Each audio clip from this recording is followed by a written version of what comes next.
पसीना धार की सूरत में बह रहा था। मैंने दूर सड़क पर नज़र जमाई, लेकिन मेरी रूट की बस का कहीं नामो निशान तक नहीं था। बस स्टॉप पर रश भी काफ़ी था, कोई बेंच भी खाली नहीं थी। एक दरख्त था जिसके नीचे 3-4 खवातीन खड़ी थीं, धूप की शिद्दत से बचने के लिए। मैंने अपने चेहरे और सर को हाथ से पकड़ी फाइल से ढांप रखा था, लेकिन जून की चलचलाती धूप का मुकाबला, भला ये फाइल क्या करती। पता नहीं ये कमबख्त बस कब आएगी। मैं मुंह ही मुंह में बड़बड़ाया। क्या करूं? मैंने कलाई में पहनी घड़ी में वक्त देखा। 3:30 बज रहे थे। भूख भी बहुत ज़ोरों की लगी हुई थी। सुबह जल्दी जल्दी में ढंग से नाश्ता भी नहीं कर पाया था। कॉलेज कैंटीन में कुछ खाने की मुझे आदत भी नहीं थी। दूसरे, अब सेहत के मसाइल भी सर उठाने लगे थे। कुछ भी उल्टा सीधा खा लूँ तो पेट खराब हो जाता है, इसलिए एहतियात से काम लेना पड़ता था।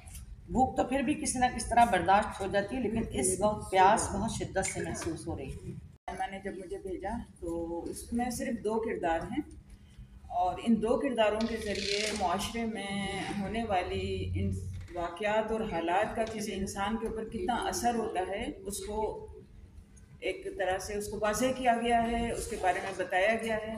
अच्छा, पहला किरदार जो है एक मिडिल क्लास आदमी का है, जो रोज़ाना अपने काम पे जाता है। वो धूप में ख्वार होता है और बसों के धक्के खाता है, जॉब करता है। और उसके कॉलेज के अंदर या जैसे हमारे हालात होते हैं, वाक़यात होते हैं, उसमें कुछ लड़ाई